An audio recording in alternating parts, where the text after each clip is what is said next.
Hey, how's it going, guys? This video is gonna be about my Ed Brown thumb safety. I just finished filing. I just finished filing that edge down. Make sure if you're filing this edge, make sure you got a perfect angle on it, so that you'll uh, you'll activate your disconnect. That's really important. You don't take out so much of that steel right there. First, when you guys are gonna get this, you're gonna end up with a round diameter with a round spot on that. So that's gonna be the required fitting for that. You're gonna have what I do is actually I just match my old grip safety or thumb safety and kind of match that angle of that. Right now, the filing is kind of rough because what I use is one of these needle files.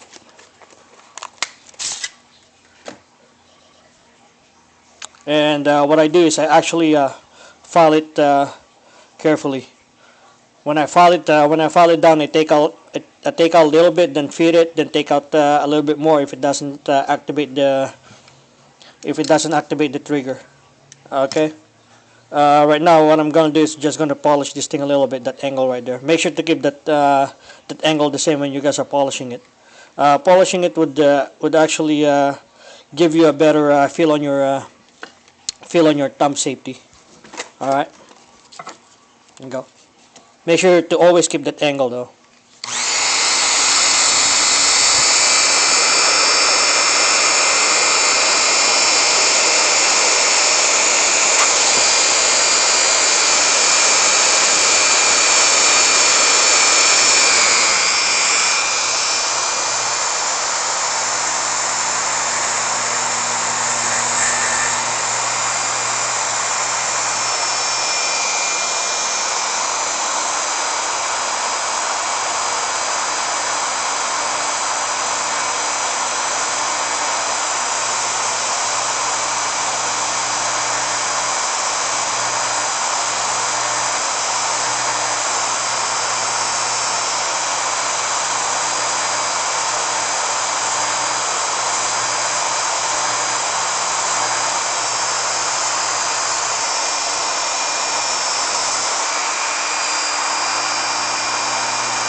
Okay.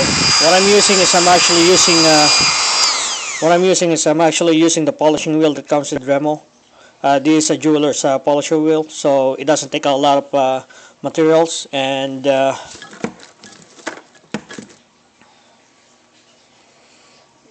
you may want to take your time on that. See, it's nice and polished already. It's nice and smooth.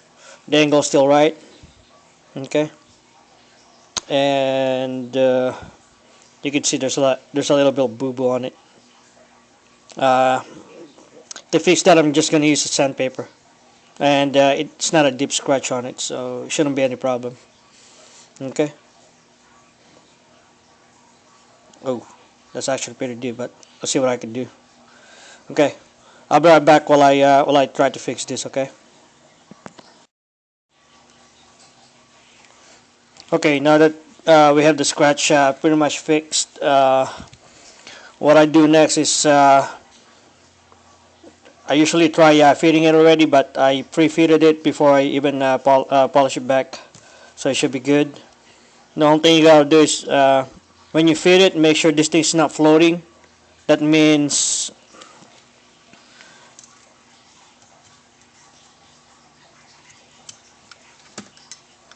your space right there. You shouldn't have any type of that means you shouldn't have any type of spacing inside the thing. Make sure it's nice and fit. Okay. Now, and when you do cut this thing a little bit, see this thing is pretty wide open. Well, what I'll do is I'll actually pinch this thing a little bit. I'll find a.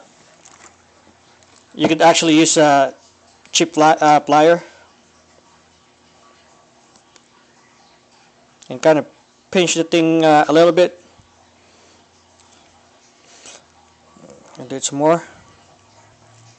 Like what I said, when you're feeding this, and you're doing that angle, you know, make sure to take your time on that. You don't want to overcut it, or else you're gonna end up buying a new thumb safety.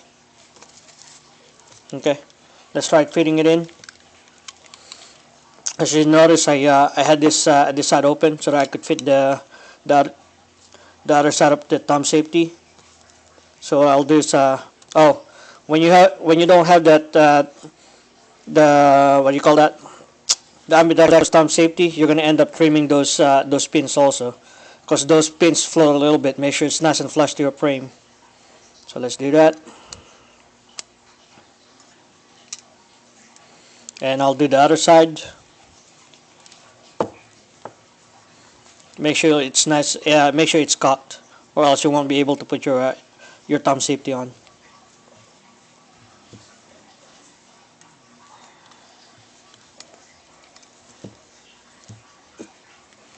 I use this tool to put the thumb safety so that I won't scratch the frame. Make sure you're not using any type of metal.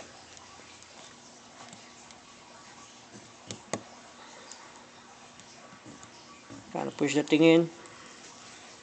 For the kimbers are actually nice and tight, and it's really hard putting it. The spring is really tight, so I have patience on it. And it should snap. Before I put in the grips, I'll make sure I have a nice fit. See that? There's a little bit gap. I'll do is I'll just push that thing in, and you don't see the gap. You don't see a big gap anymore. It's actually nice and fit. I'll do a function test or a function check. It cocks. Doesn't go anywhere, even if I'm not depressing the grip safety. Undo that, or undo the safety, then kind of hit the trigger with your thumb on it. Make sure it functions. Okay, it's functioning really good. We're going to do another function test once we're done putting the slide and everything. And swipe it up a little bit. Okay. Okay, it's nice and fit. You guys can see how this thing is nice and tight. It doesn't go anywhere. And I'm gonna put in the frame and the rest of the gun. Then I'll be right back. Okay. Okay. One more thing before you put in your grip. Before you put in your new grip that has the make sure it has the ambi cut, and make sure that that ambi cut is actually nice and deep. See how deep that thing is, so that this part of the thumb safety, which is actually is a stop also, wouldn't hit that or wouldn't rub on that grip, because when it rubs on your grip, it's gonna rub on your frame, and you're gonna end up with a scratch. Okay, I'm gonna proceed with this assembly. Okay, I'm done with the assembly. I got the Urban Advantage SPRS light system, rail system on this thing already. So we're gonna do a function test. Gonna use the snap cap. It's a Chip McCormick Power 10, and okay, let's do a check. Doesn't go anywhere. Doesn't go anywhere. Doesn't go anywhere. Doesn't go anywhere. Okay.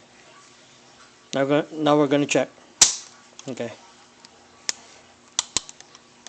And it's actually functioning really good. Oh, one thing.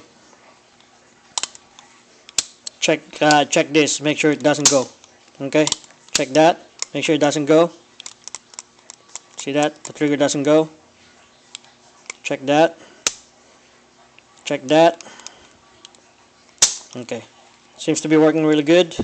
Now we're gonna see if now we're gonna check if the firing pin is actually working. Insert the magazine with the snap cap. load the thing in, and you could hear the snap cap. Okay, should be good. If you're not satisfied with that, insert something something long. Okay, that one didn't work because it has a small tip on it, but I can hear the snap cap going, so it should be good. Check it again. Make sure to double check anything. Everything when you're doing some fitting. Okay. And one more thing, another addition would be this front grip panel. That one is just a stick-on type. It's not aggressive. I like this because if you decided not to put it, you can just peel it up. It's not a permanent fix. And as far as for the fitting, this is an Ed Brown thumb safety. You can see how there's no space on that. That's how it should look like. It should actually hit your slide when you're in safety. No noticeable spacing on the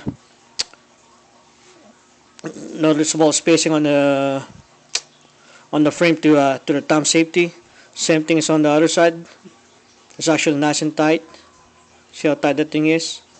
And when you're on fire, see how close to that frame that angle is. There's no sharp edges. This one there was a little bit sharp edge. The thing is, I actually send the thing down a little bit. And same thing is on the other side. Make sure it's nice and flush. Make sure it's nice and smooth. When you fit this, you want it to have that positive clicking. When you fit this, you want that positive clicking sound on that. Okay? Because you want to know whether if it's safe or not, especially when you're unholstering the gun. There you go. That's called a positive clicking sound. Once again, load the snap cap. Check again. Should be good. It's time to put in the light system on it, or TLR1S. That means the strobe function. Okay. Everything's working pretty good. I'm happy with it. It's nice and the action is nice and smooth, and that should be it. Once again, thank you for watching. If you guys have any questions, go PM me. Leave a comment. I don't suggest you guys do this by yourself if you're not if you don't have any experience on working with your gun. Because once you take out too much metal on that on this thumb safety, you're gonna end up screwing your gun, and that won't activate your firing pin safety, and that's one of the things that you're gonna have to avoid. Okay, and that should be it. Thank you for watching. Mr. Fierce here.